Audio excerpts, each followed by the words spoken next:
करने के लिए उन्होंने एक फाउंडेशन बनाया और उस फाउंडेशन का नाम दिया bill and Melinda Gates foundation. 2000 में बना। आप हैरान हो जाएंगे, इस पर मैं एक अलग से कार्यक्रम करने वाला हूं कि Bill and Melinda Gates Foundation health care में कर क्या रहा है। तो माननीय Bill and Melinda Gates Foundation Adar Poonawalla की सीरम इंस्टीट्यूट के साथ मिल करके लगातार धंधा कर रहा है। उनका फाउंडेशन धंधा कर रही है और उनका स्टेक आधार पूनावाला की सीरम इंस्टीट्यूट में सिर्फ एक बूटी के निर्माण में 60% से अधिक है। और उसी प्रकार से जो भारत बायोटेक कंपनी है उसमें भी उनका स्टेक 80% से अधिक है, जिसके फ्रंटमैन कृष्णा एला है और उनकी पत्नी है।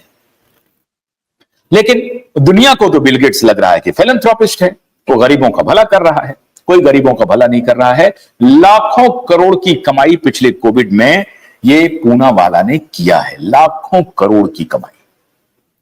अब लाखों करोड़ फार्मा से कमाने के बाद नकली, फर्जी, अच्छा, खराब, मैं उस प्रकरण में जाना नहीं चाहता। आप सबको अब मालूम हो चुका है, पूरी दुनिया को मालूम हो चुका है।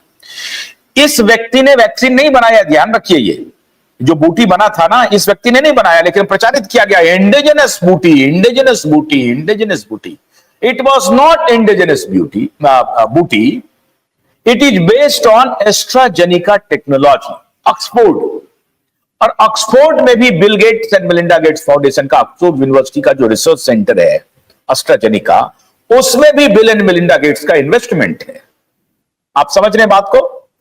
अब पर्दे के पीछे क्या क्या चल रहा है। तो बिल एंड मेलिंडा गेट्स का इन्वेस्टमेंट ऑक्सफोर्ड यूनिवर्सिटी के रिसर्च में जो एस्ट्राजेनिका है, और उसी टेक्नोलॉजी पर, mRNA टेक्नोलॉजी पर बेस्ड हमारे ये जो दारू वाला है, ये जो पूनावाला है, ये पूनावाला असल में घोड़ा वाला हुआ करता था। ये घोड़े का व्यवसाय था इनका खानदानी, घोड़े की ब्रीडिंग का, घोड़े का जन्म लेना, घोड़े को पालना पोसना, ये इनका धंधा था। तो घोड़ा वाला से ये करते करते करते करते करते ये पहले जानवरों पर अपनी दवा का इस्तेमाल करता था, वहां से करते करते करते करते करते अब ये मनुष्यों पर भी अपनी दवा का इस्तेमाल करना शुरू कर दिया। कोई बात नहीं है, और उसको लब्बो लुआब ये दिया सामने में आकर के कि भाई आपकी मानवता की भलाई के लिए काम कर रहा है। सच्चाई यह है कि इनका जो बैलेंस शीट अगर आप देखेंगे तो लाखों करोड़ का प्रॉफिट, हजारों करोड़ का प्रॉफिट इन्होंने शो किया है, तब जब पूरी दुनिया करा रही थी। अब आप बहुत सारे लोग कह सकते हैं कि नहीं नहीं क्या बात है, बिजनेस कर रहे हैं, हम बना रहे हैं, दे रहे हैं। बिजनेस करने वाला इसी शख्स ने कहा था, ऑन कैमरा कहा था कि 17 रुपए में हम बूटी बेच सकते हैं, 17 रुपए में। जिस बूटी को भारत सरकार ने खरीदा कितने कीमत पर, यह बताने की जरूरत नहीं है। जिस बूटी को प्राइवेट में 1700, 1800, 2000, 2200 रुपए में एक बूटी की डोज बिकी, और वो बूटी में पानी था कि और क्या था भगवान जाने। ये था इसके कमाई का धंधा, ये था इसका पूरे कमाई का स्रोत। और उसके पीछे कौन? तो bill and Melinda Gates foundation. और उसके पीछे कौन? तो सोरोस और bill and Melinda Gates foundation दोनों मिलकर के, सोरोस का ओपन सोसाइटी, अलग अलग बिजनेस पार्टनर्स हैं। और bill and Melinda Gates foundation के साथ नहीं, इनके मालिक जो हैं जेफरी एप्स्टाइन हुआ करते थे। जेफरी एप्स्टाइन कौन था? जिसको अमेरिकी अदालत ने सजा दी थी, टीन एज सेक्स का रैकेट चलाता था वो व्यक्ति। शायद उनकी हत्या हो गई, कहा जा रहा था, नजरबंद जब उसको किया था, सजा हो गई थी, 20 आजीवन कारावास हो गया था। आजीवन कारावास की वो सजा भुगत रहा था जेफरी एप्स्टाइन, जो एक आइलैंड है, एप्स्टाइन आइलैंड के नाम से मशहूर है। उस जेफरी एप्स्टाइन के आइलैंड पर यह शख्स जाता था। बाद में जब इसकी पत्नी इस बात को जानी, विद्रोह हुआ, और इसकी पत्नी ये समझ गई थी कि यह व्यक्ति बहुत ही गलत धंधे में इन्वॉल्व है, तो इनको डिवोर्स कर दिया। 27 साल की लंबी शादी, 27 साल के बाद इनकी पत्नी ने डिवोर्स किया। आप कल्पना कीजिए क्यों किया होगा डिवोर्स। इसलिए नहीं कि अमेरिका में बड़ा फ्रीक्वेंट डिवोर्स होता है, नहीं, वो बहुत ही बेहतरीन, मेलिंडा बहुत ही बढ़िया लेडी थी, लेकिन इसके व्यवहार से, इसके कुकर्म से तंग आकर के उन्होंने डिवोर्स कर दिया। एक थ्योरी ये है। दूसरा थ्योरी ये था कि वहां पर पैसे का, टैक्स का इवोजन बंटवारा होगा कि डिवोर्स हुआ है तो पत्नी को हमको पैसे देने पड़ेंगे, तो वो पैसे को कैसे बचाया जाए, तो इन्होंने पब्लिकली अनाउंस कर दिया डिवोर्स का, और ये दोनों साथ साथ ही हैं, अलग अलग रहते हैं, लेकिन पैसे का बंटवारा हो गया। इस तरह का ये नीच प्रवृत्ति का व्यक्ति है। कोई भी थ्योरी हो सकती है, मुझे नहीं मालूम किसी की सत्यता क्या है, लेकिन ये दोनों थ्योरी मार्केट में है। क्यों? एक तो उनकी पत्नी इनके कुकर्मों से नाराज होकर के डिवोर्स लिया। दूसरी थ्योरी यह है कि पैसे बचाने के लिए इन दोनों ने सहमति से डिवोर्स लिया। अब इनका संपर्क आधार पूनावाला से, आधार पूनावाला का संपर्क धर्मा प्रोडक्शन से, धर्मा प्रोडक्शन का मालिक करण जौहर, और करण जौहर का कॉकस, ये सभी स्टार, रिया चक्रवर्ती, डिनो मौर्य, सूरज पंचोली, अरबाज खान, सलमान खान, यह है रिश्ता।